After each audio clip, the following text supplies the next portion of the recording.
दोस्तों, आप जो है एक गाना सुने होंगे कि भंवरे ने खिलाया फूल, फूल को ले गया राजकुमार। जरा आप सोचिए कि आप एक सुंदर लड़का है और आप अपनी गर्लफ्रेंड को खिलाते हैं, पिलाते हैं, घुमाते हैं और तैयार करते हैं। मतलब आप अपनी फूल को फूलकुमारी की तरह रखते हैं। अब फूलकुमारी को किसी और उठाकर ले चल जाता है तो कितना दुख होगा। आज यही लोकोक्तियां या गाना जो है मोदी और अडानी जी पर जो है सेम बैठ रहा है कि भंवरे ने खिलाया फूल, फूल को ले गया ट्रंप। अब क्या करेंगे हमारे मोदी जी। तो दोस्तों, हम यही कहना चाह रहे हैं कि जिस अडानी को, जिस मोदी जी ने एकदम एक तरफा इन्वेस्टमेंट दिवाया, एकदम लीगल तरीके से इनके पक्ष में पॉलिसी बनाया गया। कहा जाता है कि जब पाप जो है भरता है तो छप्पर पर जाके जो है गरजता है कि हम पाप हैं, पाप हैं। सेम यही प्रकार के हो रहा है अडानी और मोदी जी के साथ। अब समस्या ये हो रहा है कि जिस अमेरिका में जाके मोदी जी कहते हैं कि हम विश्वगुरु बनने वाले हैं, वही अमेरिका इनकी नीतियों को एक्सपोज कर रहा है।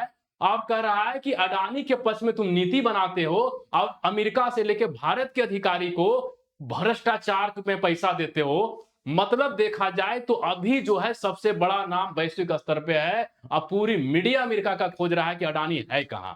मतलब अडानी ऐसे जो है फूल कुमार निकले जो अमेरिका ने खींच लिया और हिंडनबर्ग के खींच लिया। मोदी जी जो है एक प्रकार से कह सकते हैं एक्सपोज हो गए। अब इनको एक्सपोज करने में समय से सबसे बड़ी चीज भारत में आप देखें तो भारत में जो है ये है अपने राहुल गांधी जी।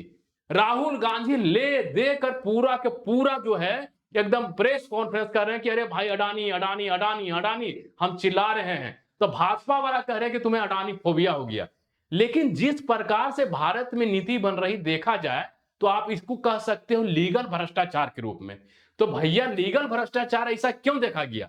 जब देखा गया तो आप कहीं ना कहीं देखोगे तो इनकी बहुत सारे ऐसी नीतियां रही जो देश नहीं विदेश में भी जो है इनके खिलाफ आंदोलन हुआ। जैसे आप देखोगे तो आज का न्यूज है कि अमेरिका में सबसे बड़ा आरोप इन पे लगा है कि ये व्यक्ति पैसा देता है और अपनी प्रोजेक्ट हासिल करता है और पर्यावरण से लेकर अनेक प्रकार की नीतियां जो है उनको देखता नहीं है और वहां पर जो है अपना काम कर दे सकता। अभी लेटेस्ट न्यूज आप देखेंगे तो केनिया में एयरपोर्ट बन रहा था, लगभग 30 साल के ठेका था।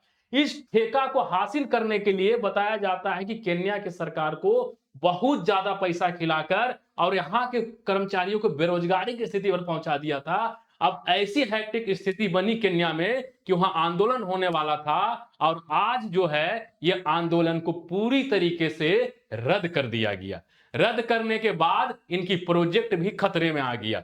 दूसरी आप देखेंगे इसका तो आप ये देखिए ऑस्ट्रेलिया में, ऑस्ट्रेलिया में जब कोयला खनन हो रहा था तो कोयला खनन के समय एक इन्वायरमेंटल एक्टिविस्ट अपने बच्चे को लेकर गोद में कह रहा कि रे भाई अडानी तुम खनन करो, खनन करो, लेकिन वहीं तक खनन करो जहां तक पर्यावरण सुरक्षा और संरक्षण को लेकर ज्यादा चिंता ना हो। मतलब आप देख सकते हैं कि अडानी के प्रति किस प्रकार से वैश्विक लहर बन चुका है और चारों तरफ से कहीं ना कहीं इनको लेकर बहुत ज्यादा चौतरफा असर पड़ रहा है। कल आप जब देखेंगे तो जब इनका जब पूरा प्रोजेक्ट आया तो इनका 122 बिलियन डॉलर की संपत्ति एकाएक गिरकर आप देखेंगे 72-75 बिलियन डॉलर पे आ गया शेयर मार्केट में। भारत पे इनका बहुत बड़ा असर पड़ेगा कि सारे बड़े बड़े प्रोजेक्ट में इनका इन्वेस्टमेंट है, यहां तक कि बांग्लादेश में इनकी इन्वेस्टमेंट है। और पूरी अमेरिका की जो है न्यूज़पेपर न्यूयॉर्क टाइम लिखता है कि अदानी कोई समान भारतीय अरबपति नहीं है, अदानी को भारत की सरकार के विस्तार के रूप में देखा जाता है। अदानी समूह पोर्ट बनाता और खरीदता भी ऐसा अक्सर भारत सरकार के अनुबंधों या लाइसेंस के जरिए होता है। ये न्यूयॉर्क टाइम है। अभी तक जितने भी मैंने बोला, न्यूयॉर्क टाइम हुआ गया, वाशिंगटन एक्सप्रेस हो गया, बीबीसी, ये रिपोर्ट बीबीसी में छपा था। आप देखो तो अभी श्रीलंका में जो समझौता हुआ, इजराइल में जो हथियार गया है, सब कहीं ना कहीं इन्हीं का नाम आ रहा है। तो क्या मोदी जी आप जो कह रहे थे कि हम भ्रष्टाचार के प्रति जीरो टॉलरेंस की पॉलिसी अपनाएंगे, क्या वह टॉलरेंस पॉलिसी खत्म हो गया? आप अब ये लग रहा है कि आपकी जो नीतियां थी अब लोग उस पर भी शंका करना चालू कर दिया है। क्या आप पॉलिटिकल साइंस में एक वर्ड है लीगल भ्रष्टाचार, कहीं उसी तो बढ़ावा नहीं दे रहे हैं कि एक उद्योगपति को लो और उसी को जो है आगे तरीके से बढ़ाओ? इसे मतलब आप कह सकते हो कि सरकार की सहमत का खेल चल रहा है। वो भला कीजिए बहुत सारे मीडिया और राहुल गांधी जैसे नेता को जो समय समय पे एक्सपोज करते रहता है। पूंजीवादी मॉडल का मतलब ये भी नहीं हुआ कि एक ही हाथों में सारा संपत्ति चला जाए। यदि मोनोपोली होगा तो जनता का शोषण होगा। तो मोदी जी, मैं आपसे यही कहना चाहता हूं, जो भी हो भारत पे असर नहीं पड़े, न्यूट्रल होकर जांच कीजिए। जय हिंद।